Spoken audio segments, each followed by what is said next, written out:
बिस्मिल्लाहिर्रहमानिर्रहीम। Dear students, आज हम आखिरी फाइलम डिस्कस करने जा रहे हैं और जो सबसे ज़्यादा लेटेस्ट और सबसे ज़्यादा कॉम्प्लेक्स और मॉडिफाइड ऑर्गेनिज्म का एक फाइलम है वो डिस्कस करने जा रहे हैं। अच्छा प्यारे बच्चों, मैं आपको बता देता हूं, इस 10 मिनट की वीडियो के अंदर हम बहुत कुछ सीखने वाले हैं, तो इस वीडियो को एंड तक बहुत ज़्यादा अच्छे से देखिएगा और नोट भी कर लीजिएगा। प्यारे बच्चों, हमारे पास आज का फाइलम है फाइलम कॉर्डेटा। अच्छा भी मैं आपको सबसे पहले नंबर पर बताता हूं कॉर्डेटा हम लोग क्यों कहते होते हैं। असल में कॉर्डेट्स जो जितने भी होते हैं उनके पास ड्यूरिंग डेवलपमेंट क्या बनता है जी, नोटोकॉर्ड बनता होता है। Notochord during development, notochord formation की वजह से इनको हम लोग बोलते होते हैं क्या भला, कॉर्डेटा। और ये तमाम नोटोकॉर्ड बनाने वाले जानदार जितने भी हैं उनको दो हिस्सों में तकसीम कर दिया जाता है। नंबर 1 इन्वर्टिब्रेट कॉर्डेटा, इन्वर्टिब्रेटा, ठीक है। अब इन्वर्टिब्रेट भी कैसे होते हैं, इन्वर्टिब्रेट कॉर्डेटा, ये ले जी मैं लिख देता हूं, इन्वर्टिब्रेट कॉर्डेटा, ये लीजिए। यानी ऐसे कॉर्डेटा जिनके पास हो क्या, कॉर्डेट्स की कैरेक्टरिस्टिक्स लेकिन में इन्वर्टिब्रेट जैसे दिखते हों। जैसा कि हमारे पास सबसे पहले नंबर पर एक ग्रुप है, उसको हम बोलते हैं क्या भला, यूरोकॉर्डेटा। हम इनको लोअर कॉर्डेटा भी बोलते होते हैं, ये लोअर भी कहलाते हैं। इनका दूसरा नाम हमारे पास एक है ट्यूनिकेट्स। और इनके पास जो नोटोकॉर्ड होती है, ये बहुत इंपॉर्टेंट क्वेश्चन है। हम लोग इनको यूरोकॉर्डेट को, ट्यूनिकेट्स को नोटोकॉर्ड के हवाले से कहां पर डिस्कस करते हैं। बेटा याद रखिएगा, इनकी नोटोकॉर्ड रिस्ट्रिक्टेड होती है, रिस्ट्रिक्टेड। अब आपको पता है लिमिटेड की बात करने जा रहा हूं, इसका मतलब है इनकी जो नोटोकॉर्ड है वो टेल तक रिस्ट्रिक्टेड है, पूरी बॉडी के पास नहीं होगी।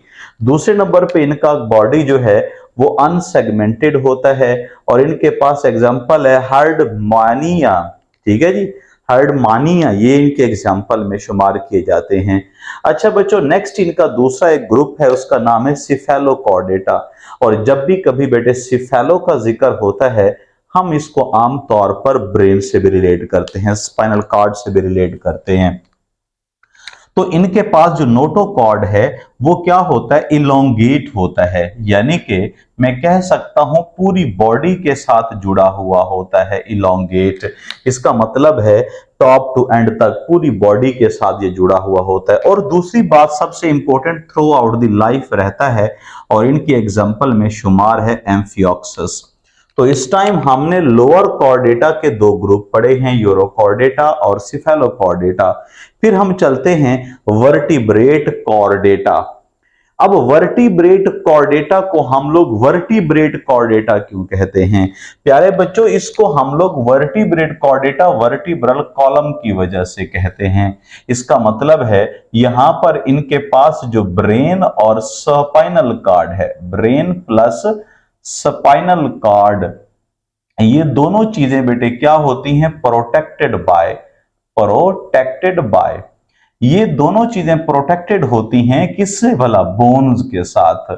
और उन बोन्स को हम लोग कॉलम के नाम से भी याद करते हैं, क्रेनियम के नाम से भी याद करते हैं। तो आमतौर पर हम इन्हें क्रेनिएटा भी कहते होते हैं। इनको बोलते हैं ए क्रेनिएटा और इनको बोलते होते हैं क्या भला, क्रेनिएटा। ठीक हो गया जी। तो वर्टिब्रेटा जिनके पास वर्टिबल कॉलम होता है और इनके दो ग्रुप आगे मशहूर हैं। नंबर 1 पे एक को कहते हैं एगनेथा और नंबर 2 पे गनेथा के नाम से याद करते हैं। प्यारे बच्चों, जब हम एगनेथा कहते हैं तो इसका मतलब होता है जालेस ऑर्गेनिजम्स, जिनके पास जबड़े नहीं होते। नॉस्ट्रल्स भी बेटे क्या होता है, एक होता है। क्या मैंने बोला है बेटे, जालेस माउथ होता है जी, और नॉस्ट्रल्स की तादाद भी क्या होती है भला, 1 होती है। इनके पास अगर हम ग्रुप की बात करें तो बेटे नंबर 1 पे एक ग्रुप आता है ऑस्ट्रेकॉर्डर्मी, ऑस्ट्रेकॉर्डर्मी जो कि इस दुनिया से नापैद हो चुके हैं, एक्सटिंक्ट हो चुके हैं।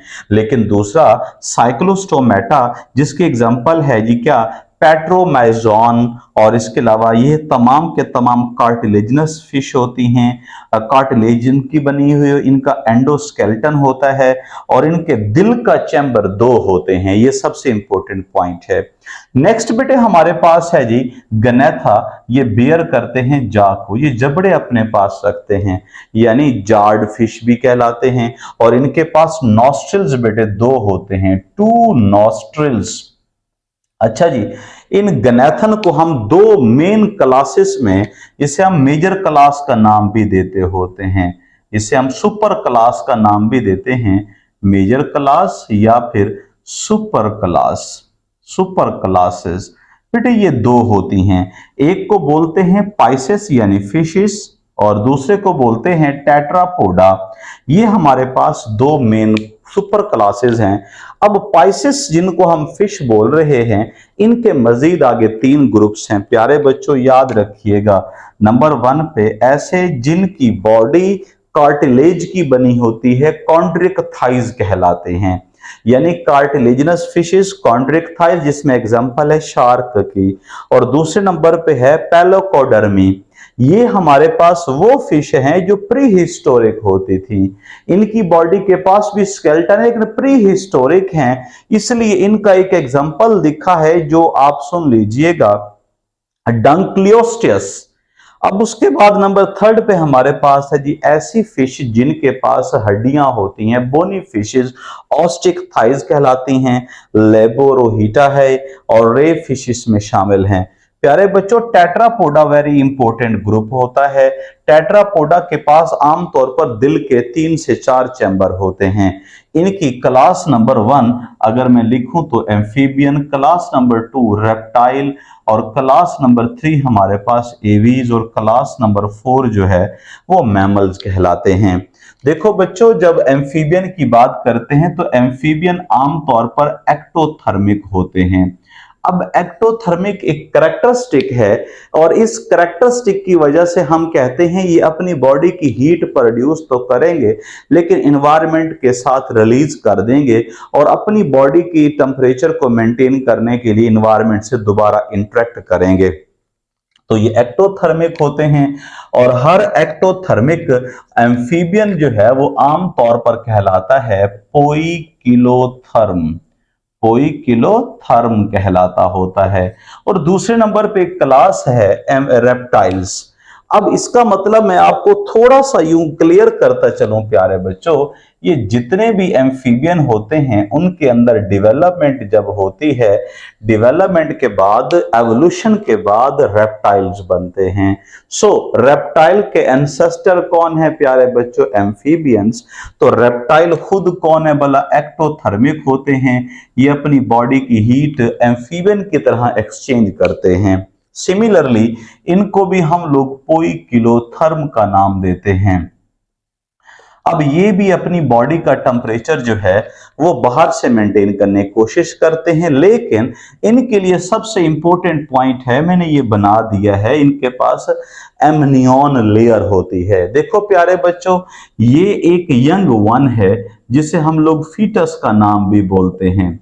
ये फीटस डेवलप हो रहा है कौन सी लेयर में? एमनियन में, और इसको बोलते हैं एलंटॉइज। और इस यॉक सैक के बाहर होती है कॉरियन और ये बाहर इसका शेल है।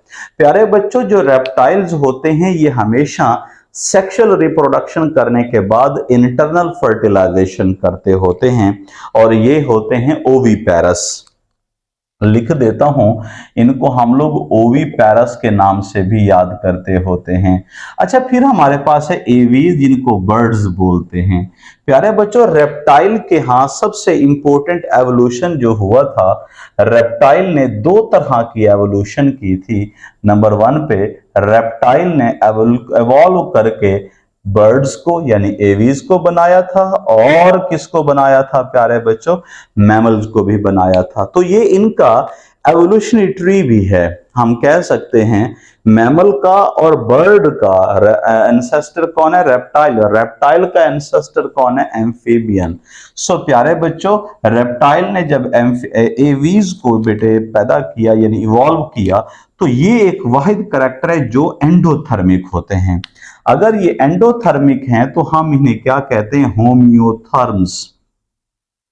अब आपको पता है होमियोथर्म कौन होते हैं, ऐसे जानवर जो अपनी बॉडी का टेम्परेचर जो है वो मेंटेन रखते हैं, वो कभी चेंज नहीं करते according to the environment, ambience के मुताबिक चेंज नहीं करते। लेकिन अगर मैं मैमल की बात करूं तो मैमल एक ऐसी डेवलप्ड क्लास है जिनके पास मेमोरी ग्लैंड होते हैं। यानी अगर मैं मैमल के कैरेक्टरिस्टिक्स यहां पर शेयर करूं प्यारे बच्चों आप लोगों को, तो इनके पास एक तो क्या होगा, मेमोरी ग्लैंड, यानी ये मिल्क की प्रोडक्शन करेंगे, और इनके कान के पास 3 हड्डियां होंगी, मिस के नाम से याद रखिएगा, मैलियस, इंकस और स्टेप्स के नाम से, और दिल के इनके पास 4 चैम्बर होते हैं। अपने बच्चों की ये प्रोटेक्शन करते हैं, एम्ब्रियो बनाते हैं। तो प्यारे बच्चों, ये छोटा सा एक टॉपिक मैंने आप लोगों के साथ शेयर किया जिसमें हमने पूरे किंगडम एनिमेलिया का एक फाइलम कॉर्डेटा की क्लासिफिकेशन पढ़ी है। इंशाअल्लाह ताला अगले लेक्चर में मुलाकात होगी। अल्लाह हाफिज।